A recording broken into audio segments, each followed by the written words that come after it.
So this is the final part of this master class of this series. Okay, part 4 में हमने आपके fourth root cause को solve कर दिया था, फोर्थ प्रॉब्लम को सॉल्व कर दिया था। दैट वाज रिलेटेड टू कि आपके पास कोई सिस्टम नहीं था, आपके पास कोई टूल्स नहीं था that can help you to save your time, that can help you to manage your time in the best possible वे।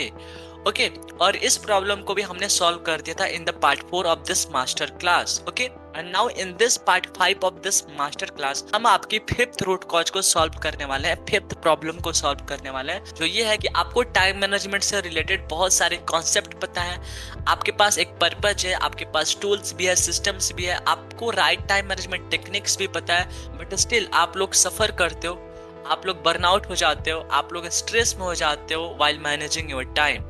सो इस प्रॉब्लम को भी हम लोग सॉल्व करते हैं कि how to execute this all the concept. आपने अभी तक जो भी टाइम मैनेजमेंट से रिलेटेड ना चीजें सीखे हैं उसको कैसे एग्जीक्यूट करना है, कैसे अप्लाई करना है। ओके, ताकि आप दूसरों की तरह सफर ना करो। Right, so let's get to the master class. Okay, so this is the part 5 of this master class जहाँ पे हम आपके फिफ्थ रूट कॉज को सॉल्व करने वाले हैं। और फिफ्थ रूट कॉज ये था कि क्यों कुछ लोग के पास सारी टाइम मैनेजमेंट की नॉलेज होती है बट स्टिल वो लोग सफर करते हैं इन टाइम मैनेजमेंट। ओके, मतलब ये कि उनका टाइम मैनेजमेंट का बेसिक्स भी स्ट्रांग होता है, ठीक, उनके पास गोल्स भी होता है, उनको राइट टाइम मैनेजमेंट टेक्निक्स भी पता होता है, उनके पास राइट टूल्स भी, सिस्टम्स भी होता है, बट स्टिल कुछ लोग सफर करते हैं इन टाइम मैनेजमेंट, कुछ लोग स्टिल स्ट्रेस में रहते हैं in time management. Okay, part fifth में ना हम आपको कुछ ऐसे कॉन्सेप्ट बताएंगे, हम आपको कुछ ऐसे प्रिंसिपल बताएंगे जो आपको अपने माइंड में रखना है while executing whatever that you have learned in this master class.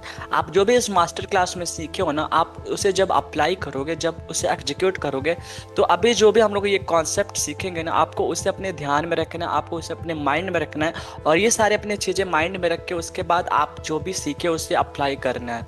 Okay, बहुत सारे लोग होते हैं जिनको टाइम मैनेजमेंट का इंपॉर्टेंस पता होता है, टाइम की वैल्यू पता होता है, टाइम को बहुत अच्छे से समझते हैं, ठीक है, उनके पास गोल्स भी होता है, उनके पास पर्पज भी होता है, उनके पास राइट टेक्निक्स भी होता है, राइट हैक्स भी होता है अबाउट द टाइम मैनेजमेंट, उनके पास राइट टूल्स भी होता है, सिस्टम भी होता है, बट स्टिल वो लोग सफ़र करते हैं।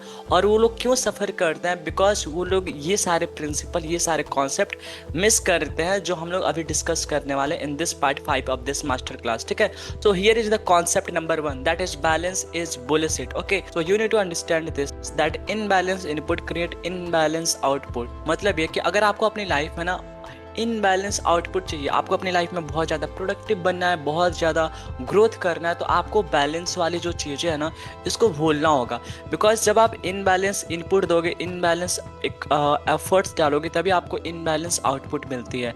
ठीक है, इसलिए आपको कभी भी ना दो चीज़ों को, दो प्रायोरिटी को बैलेंस में नहीं लेके चलना है। मेरी हेल्थ भी इतनी इंपॉर्टेंट है और मेरे जो ड्रीम्स है, जो या फिर मेरा जो गोल्स है, वो भी इतना इंपॉर्टेंट है। जब दोनों को आप इक्वल इंपॉर्टेंस दोगे ना, इक्वल प्रायोरिटी दोगे, फॉर एग्जांपल, तो आप कंफ्यूज रहोगे कि मैं वर्कआउट करूँ कि मैं अपने ड्रीम्स पे काम करूँ, मैं वर्कआउट करूँ या फिर इस प्रायोरिटी पे काम टाइम दूँ। ठीक है, आप हमेशा कंफ्यूज रहोगे। दो प्रायोरिटी को इक्वल इंपॉर्टेंस नहीं देना है, कभी दो प्रायोरिटी को बैलेंस में लेके नहीं चलना है। ठीक है, आपको कभी भी दो चीज़ों को 50-50 प्रायोरिटी नहीं देना है, रेशियो में प्रायोरिटी देना है। ठीक है, आपको सब कुछ ट्राई नहीं करना है करने का, बिकॉज आपके पास जो टाइम है ना वो बहुत लिमिटेड है। आपको ऐसा नहीं सोचना कि मैं वर्कआउट भी कर लूँ, मैं ट्रैवलिंग भी कर लूँ, मैं स्टडी भी कर लूँ, मैं पैसे भी कमा लूँ, मैं बिजनेस भी कर लूँ, सारी चीज़ें एक साथ करो, ऐसा आपको नहीं करना है। बिकॉज आपके पास जो टाइम है वो लिमिटेड है, इसलिए आपको प्रायोरिटी में लेके चलना है कि सबसे ज़्यादा इंपॉर्टेंट चीज़ें कौन सी हैं। ठीक है, एक बहुत फेमस कोट है कि you can make time for anything but you can not make time for everything. कि आप किसी भी चीज़ के लिए टाइम निकाल सकते हो, टाइम क्रिएट कर सकते हो, ठीक है, you can make time, but आप हर चीज़ के लिए टाइम नहीं निकाल सकते हो, आप हर चीज़ के लिए टाइम नहीं बना सकते हो। ओके, वो कभी भी चीज़ें बैलेंस में लेके नहीं चलनी है। ठीक है, जब आप बैलेंस में लेकर चलोगे तो आप बहुत सारी चीज़ें टर्न करने का ट्राई करोगे। ठीक, अपनी प्रायोरिटी को कभी बैलेंस में नहीं लेके चलना है, because you can make time for anything but you can not make time for everything. Got it everyone? Okay, so let's move to the next one. So इसका कंक्लूजन क्या था कि आपको कभी भी दो चीज़ों को इक्वल प्रायोरिटी नहीं देना है, आपको कभी भी हर चीज़ करने का ट्राई नहीं करना है। You need to make sacrifices, आपको कुछ चीज़ें छोड़ना होगा। अगर आप कुछ चीज़ों में एक्सेल करना चाहते हो, कुछ चीज़ों पर अगर आउटपुट चाहते हो, तो आपको कुछ चीज़ों को सेक्रीफाइस करना पड़ेगा, आपको कुछ चीज़ों को अपने प्रायोरिटी लिस्ट से बाहर निकालना पड़ेगा। Got it everyone? देखो, आप किसी भी चीज़ के लिए टाइम निकाल सकते हो, लेकिन आप हर चीज़ के लिए टाइम नहीं निकाल सकते हो। Got it everyone?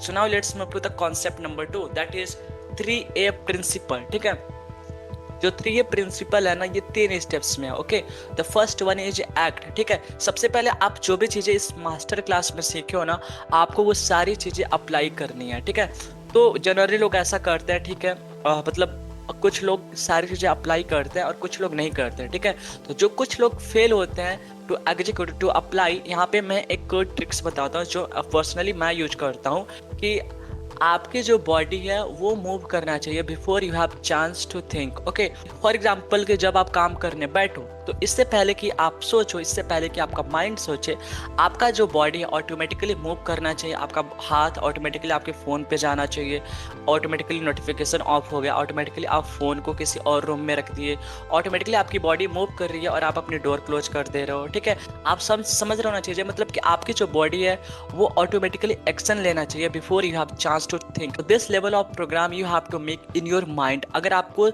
एक चीज़ें एग्जीक्यूट करनी है, अगर आपको चीज़ें अप्लाई करनी है, ठीक है, आपको एक कॉन्सेप्ट ध्यान में रखना है, आपको एक प्रिंसिपल ध्यान में रखना है, और आपको इस लेवल की अपने माइंड को प्रोग्राम करना है।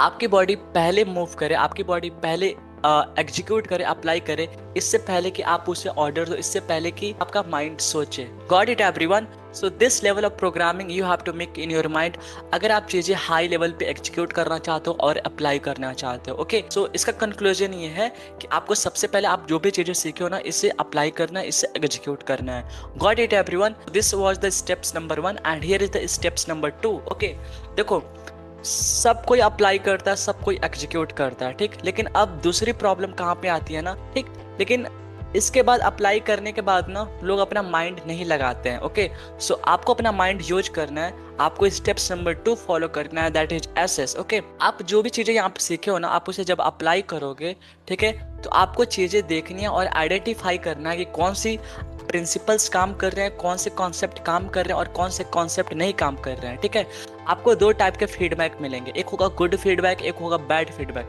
गुड फीडबैक का मतलब कि आपने राइट टाइम मैनेजमेंट टेक्निक्स को अप्लाई किया है, राइट टाइम मैनेजमेंट कॉन्सेप्ट को अप्लाई किया है। ठीक है, जब आप गुड फीडबैक आपको तब मिलेगा ना जब आप सेटिस्फाई हो गए अपने टाइम मैनेजमेंट से। ठीक है, और बैड फीडबैक आपको तब मिलेगा जब आप अपने टाइम मैनेजमेंट से सेटिस्फाई नहीं रहोगे। आप हो सकता है कि आप स्ट्रेस में हो जाओ, या फिर हो सकता है कि आप अपने टाइम को जब बहुत अच्छे से मैनेज नहीं कर पाओगे, तो ये एक बैड फीडबैक है। ओके, और आपको ये चीज़ें आइडेंटिफाई करना है, कौन से कॉन्सेप्ट, कौन से प्रिंसिपल आपके लिए काम कर रही है, कौन से प्रिंसिपल, कौन से कॉन्सेप्ट आपके लिए नहीं काम कर रही हैं। तो आपको पता हो गया ना कि गुड फीडबैक क्या होता है, बैड फीडबैक क्या होता है। ठीक, अब इसके बाद ना आपको स्टेप्स नंबर 3 फॉलो करना है, दैट इज एडजस्ट। ओके, अब इसके बाद क्या करना है कि आपको गुड फीडबैक मिलेगा, एक बैड फीडबैक मिलेगा। गुड फीडबैक का मतलब कि आपने राइट टाइम मैनेजमेंट टेक्निक्स को अप्लाई किया है, ठीक है, आप अपने टाइम मैनेजमेंट से सेटिस्फाई हो, तो गुड फीडबैक आएगा।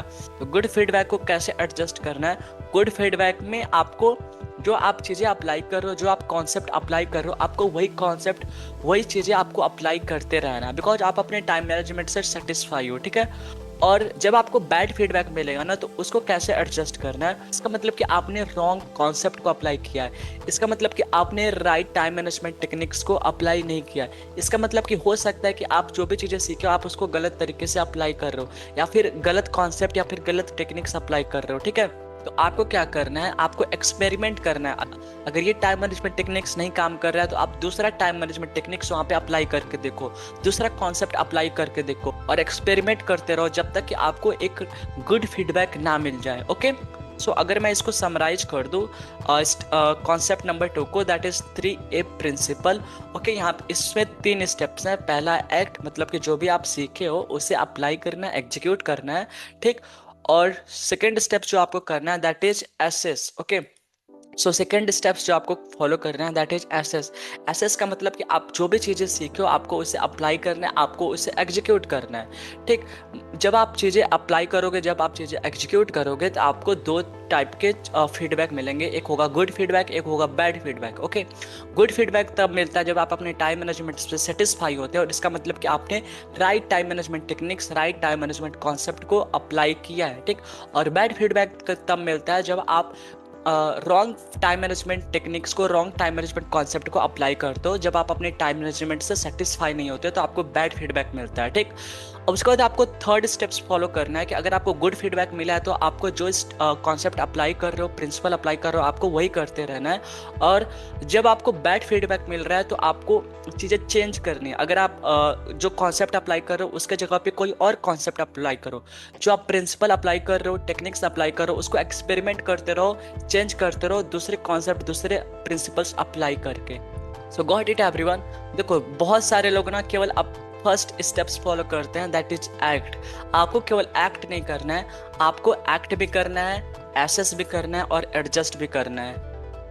और क्यों लोग टाइम मैनेजमेंट में सफर करते हैं? क्योंकि वो केवल फर्स्ट स्टेप्स फॉलो करते हैं दैट इज एक्ट। वो लोग ना ही एसेस करते हैं ना ही एडजस्ट करते हैं। So here is the concept number 3 that is life uncertain principle. Okay, life uncertain principle क्या कहता है? टाइम एक ऐसी चीज है जो अनकंट्रोलेबल है, ऐसी चीज है which is just out of your control. Okay, देखो मतलब कि लाइफ इज अनसर्टेन, और लाइफ में ना हमेशा चीजें आपके अकॉर्डिंग नहीं होंगी। ओके, नो मैटर आप कितना भी बेटर टाइम मैनेजमेंट यूज कर लो, कितना भी बेटर आप अपने टाइम को मैनेज कर लो, कभी कभार आपको ऐसा लगेगा कि just situation is just out of your control. Okay, इस चीज को लेके आपको पैनिक नहीं होना है, that is okay, that's a life. Okay, कि हाँ कभी कभार ऐसा होगा मेरे साथ कि you will be not able to manage your time properly. Okay, कभी कभार दिस इज द एक्सेप्शन, कभी कभार ऐसा जरूर होगा आपके साथ। ठीक, कि कभी कभार आप अपने टाइम को बहुत अच्छे से मैनेज नहीं कर पाओगे, you will B dissatisfied with your time management.